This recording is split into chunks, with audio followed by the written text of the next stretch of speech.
नदी किनारे बसे हरिपुर गांव की सुबह की बात है।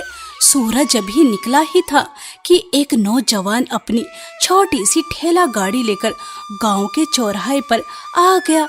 उसकी ठेला गाड़ी पर एक छोटा सा चूल्हा था, एक बड़ी सी देग थी और उस देग पर लिखा था राम किशन का ढाबा, ताज़ा खाना सच्चा दाम।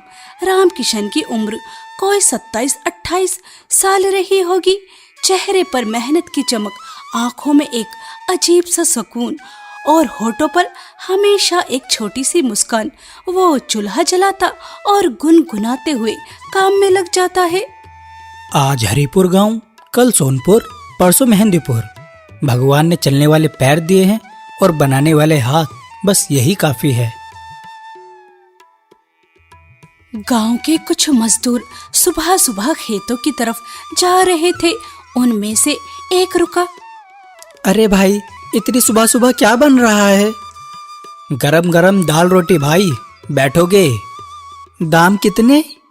पेट भर दाल रोटी, बस 10 रुपये। 10 रुपये में पेट भर? हाँ भाई, मजदूर का पेट भरा हो तो काम भी अच्छा होता है। हरिपुर गांव में एक ही होटल था जिसका नाम था श्याम भोजनालय। उसका मालिक श्यामलाल बहुत घमंडी था। वो खाने में मिलावट करता था। दाल में पानी ज्यादा, रोटी छोटी, दाम ज्यादा, और अगर कोई शिकायत करे तो पसंद नहीं है तो दूसरे गांव जाओ, यहाँ और कोई होटल नहीं है। गांव वाले मजबूरी में उसका खाना खाते थे। उस दिन जब राम किशन की ठेला गाड़ी चौराहे पर लगी तो श्यामलाल ने, यह कौन आ गया? मेरे इलाके में कोई और ढाबा नहीं चलेगा। वो सीधे राम किशन के पास आया। ए सुनो, यह गांव मेरा है, यहाँ से अपनी गाड़ी हटाओ। भाई साहब नमस्ते, मैं कोई दुश्मन नहीं हूँ, बस थोड़े दिन के लिए यहाँ आया हूँ। खाना बेचूंगा और आगे निकल जाऊंगा। मुझे कोई फर्क नहीं पड़ता तुम कितने दिन के लिए हो, यहाँ से जाओ। भाई साहब, चौराहा तो सबका है, यहाँ बैठने से किसी को रोका तो नहीं जा सकता। श्यामलाल गुस्से में वापस चला गया। सुबह के 9 बजे गांव के मजदूर खेतों की तरफ जा रहे थे। एक मजदूर राम किशन की ठेला गाड़ी के पास रुका। भाई क्या मिलेगा? दाल रोटी सब्जी और चाय, सब ताजा बना है। दाम? दाल रोटी पेट भर, बस 10 रुपये। 10 रुपये में पेट भर? हाँ भाई, भूखे पेट काम अच्छा नहीं होता, मजदूर का पेट भरना जरूरी है। मजदूर बैठ गया। राम किशन ने गरम गरम दाल मोटी रोटी के साथ परोसी। वाह भाई, इतना अच्छा खाना, दाल में भी घी है। हाँ भाई। देखते ही देखते खबर फैल गई। गांव के लोग एक एक कर आने लगे। बेटा, यह दाल तो मेरी माँ जैसी बनाई है। कितने दिन और रहोगे यहाँ? ताऊ जी 3 दिन, फिर अगले गांव जाना है। बेटा, 3 दिन में तो हम तुम्हारे दीवाने हो जाएंगे। ताऊ जी, खाने के दीवाने होना अच्छी बात है, लेकिन एक बात याद रखना, खाना तो मैं बनाता हूँ, लेकिन इसमें आपके गांव की मिट्टी का स्वाद है। साफ पानी, ताजी सब्जी, इसीलिए इतना अच्छा लगता है। शाम होते होते श्यामलाल का भोजनालय खाली था। सारे गांव वाले राम किशन के ढाबे पर थे। यह मेरा धंधा बर्बाद कर देगा, कुछ करना होगा। हाँ बोलो श्यामलाल। मुखिया जी नमस्ते, एक बात कहनी थी। हाँ बोलो श्यामलाल। मुखिया जी, वह ढाबे वाला जो आज आया है, वह बाहरी आदमी है, पता नहीं कहाँ से आया है, कहाँ जाएगा। कल को अगर किसी को खाने में कुछ हो गया तो गांव की बदनामी होगी। यह बात तो सही है, इसीलिए मुखिया जी उसे गांव से भगा दीजिए। ठीक है श्यामलाल, कल सुबह हम उससे बात करते हैं। अगली सुबह मुखिया राम प्रसाद राम किशन के ढाबे पर आए। भाई, तुम्हारा नाम राम किशन है? जी मुखिया जी, नमस्ते। बैठिए, चाय पीते हैं? चाय बाद में, पहले बताओ तुम कहाँ से आए हो और यहाँ क्यों आए हो? मुखिया जी, मैं बगलपुर का रहने वाला हूँ, वहाँ मेरी पत्नी और मेरी बूढ़ी माँ है। घर में खेती नहीं है, जमीन नहीं है, लेकिन भगवान ने हाथों में हुनर दिया है, खाना बनाने का हुनर। तो मैंने सोचा यही ठेला लेकर गांव-गांव जाऊंगा, ईमानदारी से कमाऊंगा और घर वापस चला जाऊंगा। लेकिन किसी ने शिकायत की है कि तुम बाहरी हो, तुम पर भरोसा कैसे करें? मुखिया जी, देखिए मेरे खाने में क्या है, आपके गांव की ताजी सब्जी, आपके गांव का साफ पानी और थोड़ा सा प्यार, इसके अलावा कुछ नहीं। आप चाहें तो आज सारे गांव को मेरे सामने खाना खाते देख लें, पहले मैं खुद खाऊंगा। मुखिया रामकिशन को ध्यान से देखते हैं। यह आदमी सच बोल रहा है, इसकी आंखों में ईमानदारी दिखती है। ठीक है रामकिशन, लेकिन एक बात याद रखना, इस गांव में कोई गड़बड़ी नहीं होनी चाहिए। जी मुखिया जी, मैं आपका भरोसा टूटने नहीं दूंगा। दूसरे दिन रामकिशन का ढाबा फिर लगा। एक बुजुर्ग महिला वहां आई। बेटा, मेरे पास आज सिर्फ 5 रुपये हैं, कुछ मिल सकता है क्या? अम्मा जी आइए, बैठिए, आज आपका खाना मेरी तरफ से। नहीं बेटा, मैं मुफ्त में नहीं खाऊंगी। अम्मा जी मुफ्त नहीं, आपके 5 रुपए हैं, बाकी 5 रुपए आप जब चाहें दे देना, कोई जल्दी नहीं है। बेटा, तो जैसे इंसान अब कहाँ मिलते हैं। तभी गांव का एक आदमी आता है। भाई, आपके पैसे गिर गए थे, यह लो। रामकिशन ने देखा 20 रुपये।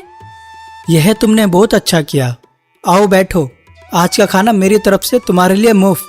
सच में भाई? हाँ भाई, ईमानदारी का हमेशा फल मिलता है। श्यामलाल ये सब दूर से देख रहा था। उसे और गुस्सा आया। उसने एक नई साजिश सोची। रात को उसने अपने नौकर चंदू को बुलाया। चंदू, कल सुबह रामकिशन के ढाबे पर जाओ, खाना खाओ और फिर शोर मचाओ कि पेट में दर्द हो रहा है, खाने में कुछ मिला था। ठीक है सेठ जी। अगली सुबह चंदू रामकिशन के ढाबे पर आया। उसने दाल रोटी खाई और वो शोर मचाने लगा। अरे, पेट में बहुत दर्द हो रहा है, इस खाने में जरूर कुछ था। तभी पास में बैठे बुजुर्ग ताऊ ने चंदू को पहचान लिया। अरे हाँ, यह तो श्यामलाल का नौकर चंदू है। चंदू, यह क्या नाटक कर रहे हो? चंदू घबरा गया। गांव वाले एक एक करके इकट्ठा हो गए। हा हा हा, यह तो श्यामलाल का चंदू है। चंदू को सच बोलना पड़ा। माफ करना, सेठ जी ने भेजा था, मुझे माफ करो। चंदू भाई, कोई बात नहीं, लेकिन एक बात याद रखना, गलत काम से कभी फायदा नहीं होता। तुम मेरे ढाबे से 1 रोटी और खाओ और जाओ। रामकिशन भाई, आप सच में बहुत अच्छे हो, मैंने गलत किया था। जब मुखिया राम प्रसाद को ये सब पता चला तो उन्होंने श्यामलाल को अपने पास बुलाया। श्यामलाल, क्या ये सच है कि तुमने चंदू को रामकिशन के खिलाफ भेजा था? मुखिया जी, वह मेरा धंधा बर्बाद कर रहा था। धंधे में मुकाबला होता है श्यामलाल, लेकिन किसी के खिलाफ साजिश नहीं। यह तुमने बहुत गलत किया। रामकिशन के खाने में गड़बड़ी बताने से उसकी रोजी रोटी चली जाती। उसके घर में पत्नी और बूढ़ी माँ है। क्या यह सोचा था तुमने? श्यामलाल का सिर झुक गया। मुखिया जी, मुझसे गलती हो गई, अब तुम रामकिशन के पास जाओ और माफी मांगो। श्यामलाल को ये बात दिल पर लगी। श्यामलाल रामकिशन के पास आया। रामकिशन भाई, मुझे माफ करो, मैंने तुम्हारे साथ बहुत गलत किया। श्यामलाल भाई, माफी की कोई जरूरत नहीं, लेकिन एक बात पूछूं?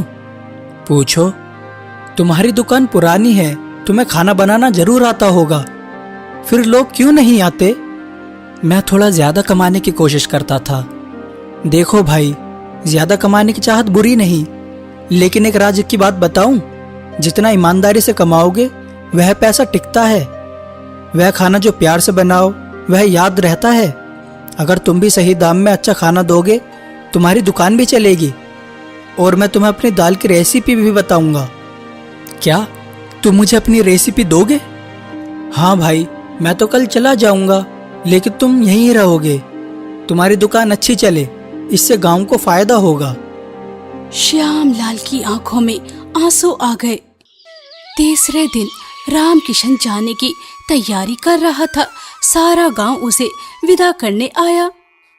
बेटा, तुम इतना अच्छा खाना बनाते हो, इतने अच्छे इंसान हो, फिर यह ठेला क्यों चलाते हो? कोई बड़ा होटल क्यों नहीं खोल लेते? ताऊ जी, कुछ साल पहले मेरी भी एक दुकान थी, अच्छी खासी चलती थी। फिर मेरी पत्नी बीमार पड़ गई, इलाज में मेरी सारी जमा पूंजी चली गई, दुकान बंद हो गई, लोगों का उधार हो गया। उस वक्त जब मेरे पास कुछ नहीं था, एक एक गांव वाले ने मेरी मदद की।